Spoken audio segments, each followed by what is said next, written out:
जिवंत देव, जो पवित्र प्रभू येशू ख्रिस्ताच्या नावाला धन्यवाद देऊ. सकाळच्या प्रार्थनेमध्ये आपल्या सर्वांचं स्वागत आहे. सुरुवातीची आपण प्रार्थना करू. आपल्यामध्ये देवाच्या दासी आहेत, ते आपल्याला सुरुवातीच्या प्रार्थनेतून चालवते. आपण प्रार्थना करू. आपण प्रार्थना करू. Hallelujah, hallelujah, hallelujah, hallelujah, hallelujah, hallelujah, hallelujah. धन्यवाद, धन्यवाद, धन्यवाद, धन्यवाद, धन्यवाद, धन्यवाद, धन्यवाद, धन्यवाद करतो परमेश्वराने तुला. तू आम्हाला रात्रभर सामावण्याचा सुंदर असा दिवस आमच्या जीवनामध्ये जोडलास देवा. त्याबद्दल मी तुझ्या आभार आणि उपकार मानते परमेश्वर बाप्पा. हो परमेश्वर बाप्पा, आम्हाला प्रार्थनेसाठी परमेश्वर आम्हाला सर्वांना एकत्र ठेवलंस आणि एकत्र केलंस, त्याबद्दल मी तुझे आभार मानते परमेश्वर बाप्पा. देवप्पा, आम्ही प्रार्थनेला बसलो असताना परमेश्वर बाप्पा, तू आम्हाला प्रार्थनेमध्ये चालव परमेश्वर बाप्पा. येणारं वचन तुझ्यापासून असू दे देवप्पा. हो देवप्पा, जे काही गीत गाव परमेश्वर बाप्पा, ते गीत गाण्यासाठी परमेश्वर बाप्पा तू आम्हाला परमेश्वरा तुझ्या आत्म्याने तू चालव परमेश्वर बाप्पा. प्रभू राजा, आमच्या ओठा मुखाचा तू ताबा घे परमेश्वर बाप्पा. हो देवप्पा, आमचं मन आमचं ध्यान तुझ्याकडे लागू दे परमेश्वर बाप्पा. हो प्रभू राजा, तू आमचा जिवंत असा परमेश्वर आहेस परमेश्वर बाप्पा. हो प्रभू राजा, जे कोणी प्रार्थनेला बसले असतील किंवा बसणार असतील परमेश्वर बाप्पा, त्यांना देखील तुझ्या आत्म्याने तू चालव परमेश्वर बाप्पा. हो देवप्पा, तुझं वचन आमच्यासाठी आजचं देवप्पा दिवा असू दे देवप्पा. परमेश्वर बाप्पा, आम्ही तुझ्या वचनाप्रमाणे चालावा देवप्पा, असं तू आम्हाला ठेव परमेश्वर बाप्पा. देवप्पा, आमच्या मनामध्ये तू कार्य कर परमेश्वर बाप्पा. हो परमेश्वर बाप्पा, सर्व गोष्टी तुझ्यापासून असू दे प्रभू राजा. हो तुझ्या नावाला धन्यवाद करतो आम्ही परमेश्वर बाप्पा. आमच्या ओठामुखाचा तू ताबा घे प्रभू राजा आणि हो दे तुझ्या नावाचं गौरव परमेश्वर बाप्पा. हो परमेश्वर बाप्पा, प्रत्येकाला दे बाप्पा आतापर्यंत तू चालवलंस आणि सांभाळतोस, त्याबद्दल मी तुझ्या आभार आणि उपकार मानते दे बाप्पा. इथून पुढची सगळी वेळ का तुझ्या पवित्र हातामध्ये घे. ही प्रार्थना प्रभू येशूच्या प्रिय पवित्र नावाने मागतो, म्हणून तू आहे. आमेन, आमेन.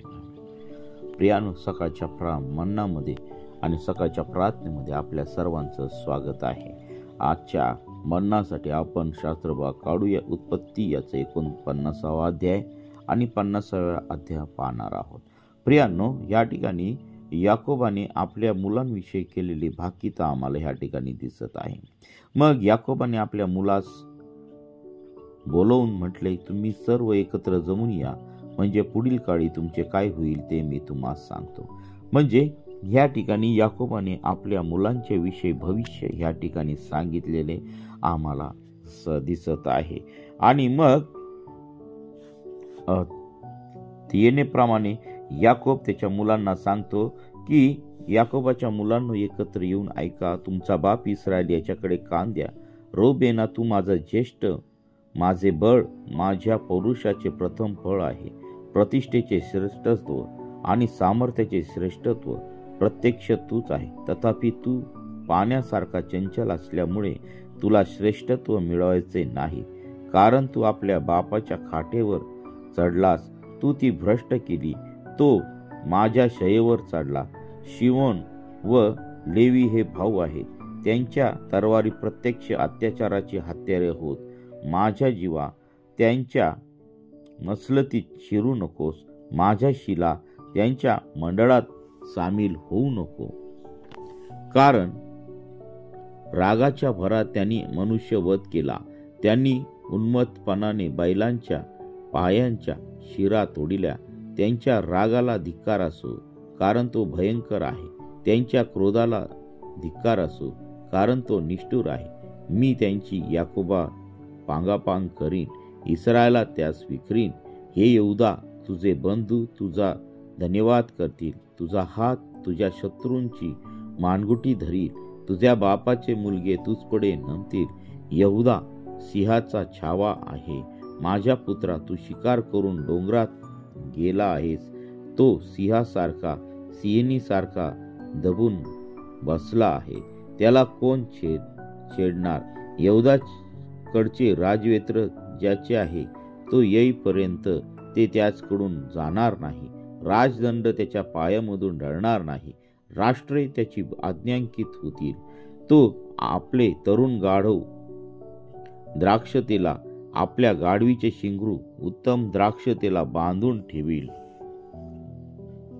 तो आपले वस्त्र द्राक्ष रसात, आपला पोशाख द्राक्षांच्या रक्तात धुईल. त्याचे नेत्र द्राक्ष रसाने आरक्त होतील, त्यांचे दात दुधाने शुभ्र होतील. झोबलून सागर तीरी वस्ती करील. तो जहाजांचे बंदर होऊन राहील, त्याची सरहद सिदोनापर्यंत जाईल. इसाकार दणकट गाढव आहे, तो मेंढवाळ्याचा दरम्यान दबून बसतो. विश्रांतीला हे चांगले स्थळ आहे, हा देश मनोहर आहे असे पाहून भार वाहण्यास त्याने आपला खांदा वाकविला. तो बिगार काम करणारा दास बनला.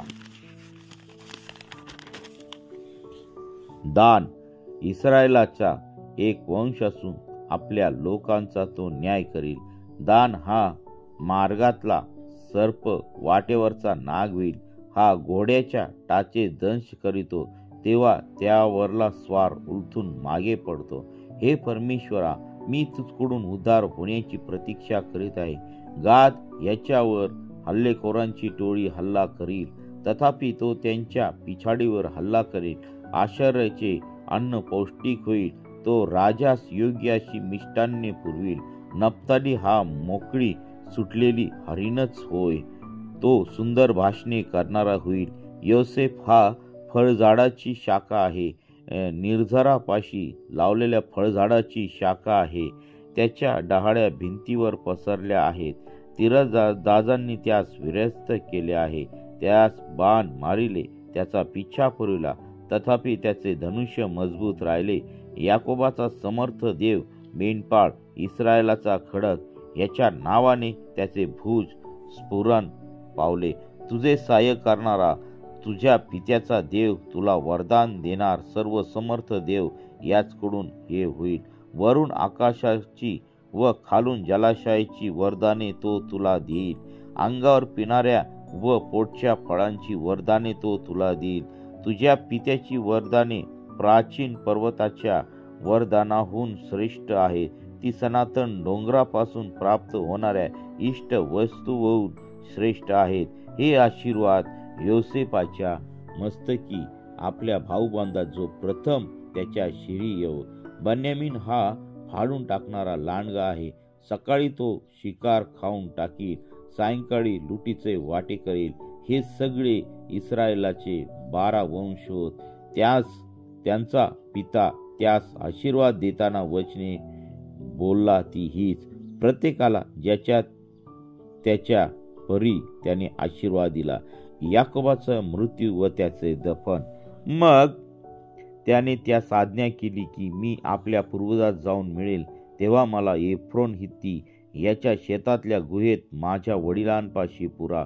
कनान देशातील मम्रे समोरील मकपेला नावाच्या शेतातील गुहा जी अब्रामाने शेतास एफ्रोन हित्ती याच्यापासून आपल्या मालकीनीचे कब्रस्तान व्हावे म्हणून विकत घेतली होती ती हीच. तेथेच अब्राम व त्याची स्त्री सारा यास पुरिले. इसाक व त्याची स्त्री रिबेका यासही तिथे पुरिले. तेथेच मी लेयासही पुरिले. ते शेत व त्यातील गुहा ही हेतीकडून खरेदी केली आहे. आपल्या मुलांना आज्ञा करण्याचे संपल्यावर याकोबाने पलंगावर आपले पाय घेतले व प्राण सोडिला आणि तो आपल्या पूर्वजास जाऊन मिळाला. मग योसेफ आपल्या बापाच्या तोंडाशी तोंड लावून रडला आणि त्याने चुंबन घेतले. योसेफाने आपल्या सेवकाच्या वैद्यास व आपल्या बापाच्या प्रेतास मसाला भरण्याची आज्ञा केली. त्याप्रमाणे त्या वैद्यांनी इस्रायलाच्या प्रेतात मसाला भरला. या कार्यात 40 दिवस लागले. प्रेतात मसाला भराव्यास इतके दिवस लागत असत आणि मिस्री लोकांनी 70 दिवस त्याच्यासाठी शोक केला. लोकांचे शोकाचे दिवस संपल्यावर योसेफ फारोच्या घराण्यातल्या लोकांस म्हणाला, तुमची कृपादृष्टी मजवर असेल तर फारोच्या कानावर एवढे घाला की माझ्या बापाने मजकडून आणभाग करून घेऊन म्हटले की पहा, मी आता मरणार, तर कनान देशात जी कबर मी आपल्यासाठी खोदली आहे ती मला नेऊन मूठ माती दे, मला तिकडे जाऊन माझ्या बापास पुरण्यात जाऊ द्या, मी परत येईन. फारो म्हणाला, जा, तुमच्या बापाने तुमच्याकडून भाग घेतल्याप्रमाणे त्याला मूठ माती द्या. मग योसेफ आपल्या बापास मूठ माती देण्यास निघून गेला आणि फारोचे सर्व सेवक, त्याच्या घराण्यातील वडीलजन व मिसर देशातले सर्व वडीलजन, योसेफाच्या घरचे सर्व लोक, त्याचे भाऊ आणि त्याच्या बापाचे घरचे लोक त्याचबरोबर गेले. आपली मुले बाळे, शेरडे मेंढरे, गुरेढोरे ही मात्र त्यांनी गोशेन प्रांतातच माग ठेवली व त्यांच्या बरोबर रथ व स्वार गेले. असा त्यांचा मोठा समुदाय निघाला. यार्देने पलीकडे आटादाच्या खळ्यापाशी ते आले तेव्हा त्यांनी तिथे भारी मोठा विलाप केला. योसेफाने तिथे आपल्या बापासाठी 7 दिवस शोक केला व देशातले रहिवासी कानानी ह्यांनी तो शोक पाहिला तेव्हा ते म्हणाले, हा मिस्री लोकांचा भारी शोक आहे. त्यावरून त्या ठिकाणचे नाव अबेल मिस्राईम म्हणजे मिस्राचा शोक पडले. ते यार्देने पलीकडे आहे. इस्रायलाने आपल्या मुलांना आज्ञा केली होती त्याप्रमाणे त्यांनी केले. त्यांनी त्यास कनान देशी नेऊन ममरे समोरील मकपेला नावाच्या शेताच्या गुहेत त्याला मूठ माती दिली. अब्रामाने एफ्रोन हित्तीकडून आपल्या मालकीचे कब्रस्तान व्हावे म्हणून शेतासह विकत घेतली होती ती हीच गुहा. योसेफाने आपल्या बापास मूठ माती दिल्यावर तो त्याचे भाऊ व त्याच्या बापाच्या मूठ मातीसाठी त्याबरोबर गेले होते ते सर्व मिसर देशी परत गेले. योसेफाने आपल्या भावांना दिलेले आश्वासन, आपला बाप मेला हे मनात आणून योसेफाचे भाऊ म्हणू लागले, आता योसेफ कदाचित आमचे वैर करेल, आपण त्याचे जे वाईट केले त्याचे ते पुरे पुट्टे काढील. त्यांनी योसेफास सांगून पाठवले की आपल्या पित्याने मरणापूर्वी आम्हास आज्ञा केली ती अशी, तुम्ही योसेफास सांगा, तुझ्या भावांनी तुझे वाईट केले, हा त्यांचा अपराध व पातक यांची क्षमा कर. आता आपल्या पित्याच्या देवाचे जे आम्ही दास, त्या आमचा अपराध क्षमा करा, अशी आम्ही विनंती करीतो. हे त्याचे भाषण ऐकून योसेफास रडू आले. तेव्हा त्यांचे भाऊ स्वतः त्याचकडे जाऊन त्याच्या पाया पडून म्हणाले, पहा, आम्ही आपले दास आहोत. योसेफ त्यास म्हणाला, भिवू नका, मी का देवाच्या ठिकाणी आहे? तुम्ही माझे वाईट योजिले, पण आज पाहता त्याप्रमाणे अनेक लोकांचे प्राण वाचावे म्हणून देवाने ती चांगल्यासाठी योजिले होते. तर आता भिवू नका, मी तुमचे व तुमच्या मुलाबाळांचे संगोपन करीन. या प्रकारे त्याने त्यांच्याशी ममतेने बोलून त्यांचे समाधान केले. योसेफाचा मृत्यू. योसेफ आणि त्याच्या बापाचे घराणे मिसर देशात राहिले. तो 110 वर्षे जगला. योसेफाने एफ्रायमाच्या 3ऱ्या पिढीतील मुले पाहिले. तसेच मनशेचा मुलगा माकीर याची मुले त्याने आपल्या मांडीवर घेतली. नंतर योसेफ आपल्या भावास म्हणाला, मी आता मरणार, देव खरोखर तुमची भेट घेईल व जो देश अब्राम, इसाक व याकोब यास त्याने शपथपूर्वक देऊ केलेला आहे त्यात तुम्हाला या देशातून घेऊन जाईल. मग योसेफाने इस्रायल वंशजास शपथ घालून म्हटले, देव खरोखर तुमची भेट घेईल तेव्हा तुम्ही माझ्या अस्थी येथून घेऊन जा. योसेफ 110 वर्षाचा होऊन मृत्यू पावला. त्यांनी त्याच्या प्रेतात मसाला भरून ते पेटीत घालून मिसर देशात ठेवले. वाचलेले वचन देवबाप आशीर्वादित करो. प्रियानो, अशा प्रकारे ह्या ठिकाणी याकोबाने आपल्या 12 लेकरांना त्या ठिकाणी आशीर्वाद दिलेला आम्हाला दिसत आहे. त्यानंतर याकोबाचा मृत्यू झालेला आहे आणि मग त्यांनी याकोबाच्या प्रेतामध्ये त्या ठिकाणी मसाला भरलेला आहे आणि त्या मसाला भरण्याच्या प्रक्रियेला त्या ठिकाणी 40 दिवस लागत असत. मग याकोबाच्या आज्ञेनुसार त्याने अब्रामाने जी आपल्या पिढ्यांसाठी जी कबर घेतली होती त्या कबरेमध्ये त्या ठिकाणी त्याच्या आज्ञेप्रमाणे, याकोबाच्या आज्ञेप्रमाणे योसेफ त्याला त्या ठिकाणी पुरावयास घेऊन गेलेला आणि मग त्याच्याबरोबर मिस्रातील सर्व अधिकारी, सर्व फारोचे अधिकारी सर्व योसेफाचे घरचे लोक त्या ठिकाणी गेले आणि त्या ठिकाणी जाऊन त्यांनी मोठा शोक केलेला आहे.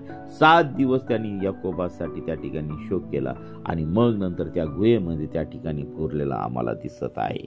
तसेच योसेफाने आपल्या भावांना दिलेले आश्वासन, त्याच्या भावांना त्याच्याबद्दल भीती वाटली की आपण याच्याशी वाईट वागलो तर हाही आपल्याशी वाईट वागेल, परंतु योसेफ तसा नव्हता. देवबाप त्याच्या ठाई होता, त्याच्या जीवनामध्ये कार्य करत होता आणि योसेफ हा देवाला भिवून वागणारा होता. त्याला ते भावाचे शब्द ऐकून त्या ठिकाणी त्याला रडू आलं की मी तसं करणार नाही, मी आपलं व आपल्या मुलाबाळांचे संगोपन करेल. आणि मग नंतर योसेफ देखील चांगला 110 वर्ष त्या ठिकाणी जगला आणि मग तो त्या ठिकाणी मरण पावलेला आहे. आणि योसेफाने देखील आपल्या भावास व त्याच्या लेकरास त्या ठिकाणी सांगितलं की देवाने जो आपल्याला कनान देश दिलेला आहे, वचनदत्त देशामध्ये ज्यावेळेस तुम्ही घेऊन जाल त्यावेळेस माझ्या हस्ती घेऊन जा. आणि मग त्यांनी योसेफाला देखील त्याच्या प्रेतामध्ये मसाला भरून त्यांनी त्या ठिकाणी त्याला पेटीत बंद करून ठेवलेला आम्हाला दिसत आहे. अशा रीतीने या उत्पत्ती पुस्तकाचा या ठिकाणी संपलेला आम्हाला दिसत आहे. आणि मग नंतर उद्या आपण निर्गम या पुस्तकाचा अभ्यासाला सुरुवात करणार आहोत. प्रियांनो, देवबाप त्याच्या वचनातून आम्हाला चालवत आहे. अशा रीतीने आम्हाला बायबलचा इतिहास या ठिकाणी उत्पत्तीच्या पुस्तकामध्ये आम्हाला दिसत आहे. प्रथम आदाम आणि हवेची निर्मिती, सृष्टीची निर्मिती आणि मग त्या ठिकाणी आदाम हवेचं पाप, देवाची समक्षता त्यांनी त्या ठिकाणी अनुभवली, देवाची समक्षता त्यांनी समक्षतेला ते विसरून गेलेले आम्हाला त्या ठिकाणी दिसत आहेत. आणि मग अशा रीतीने जगामध्ये पाप आलेला आम्हाला दिसत आहे. आणि मग त्या ठिकाणी नोहाच्या बद्दल आम्ही पाहिलं आणि मग नोहाच्या नंतर आम्हाला त्या ठिकाणी दिसत आहे अब्राम, इसाक, याकोब आणि मग नंतर योसेफ आणि मग नंतर ह्या ठिकाणी इस्रायलाचे 12 वंश आम्हाला त्या ठिकाणी दिसत आहे. आणि मग देवाने अशा रीतीने त्याच्या लोकांची वाढ त्या ठिकाणी केलेली आम्हाला दिसत आहे. देवबाप त्याच्या लोकांसंगती होता, कारण हे सर्व लोक त्याचं भय धरून चालणारे व्यक्ती होते. आणि म्हणून आपण प्रार्थना करू, या वचनाद्वारे देवबाप तुम्हाला मला आशीर्वादित करो. आपणही या वचनाचा अभ्यास करा, कारण या ठिकाणी आपण देवाच्या वचनातून पाहत असताना सविस्तर या ठिकाणी सांगता येत नाही, कारण वेळ खूप थोडा आहे. या थोड्या वेळामध्ये जे काही वाचलेलं आहे ते तुम्ही घरी देखील वाचा. देवबाप तुम्हाला काय सांगत आहे याच्याकडे लक्ष द्या आणि विशेष करून स्वतःच्या आरोग्यासाठी, कुटुंबासाठी, देशासाठी आणि सर्व राष्ट्रांसाठी प्रार्थनेत आठवण ठेवा. देवबाप तुम्हाला मला आशीर्वादित करू. आपण प्रार्थना करूया. हालेलुया, स्तुती, धन्यवाद येशू दे बापा. प्रिय प्रभूजी, आजच्या सकाळच्या प्रार्थनेमध्ये तू आमच्या प्रत्येकासंगती तू बोललास, तुझ्या वचनाद्वारे बोललास, त्याबद्दल आम्ही तुझ्या पवित्र नावाला धन्यवाद देत आहोत. प्रिय प्रभूजी, आम्ही प्रत्येक जण तुझ्या पवित्र चरणाजवळ समर्पित होत आहोत. प्रभू, जे आजारी आहेत, संकटामध्ये आहेत, क्लेशात आहेत, वेगवेगळ्या प्रॉब्लेममध्ये आहेत, ते सर्व समस्या तुझ्या पवित्र सामर्थ्याने तू काढा. अनेक कुटुंबामध्ये भांडणं आहेत, निराशा आहेत, प्रिय प्रभू येशू, वेगवेगळे प्रॉब्लेम आहेत, नशेमध्ये आहेत, पिडलेले आहेत, व्यसनामध्ये आहेत. प्रभू, या सर्व लोकांना या सर्व वाईट गोष्टीतून बाहेर काढ.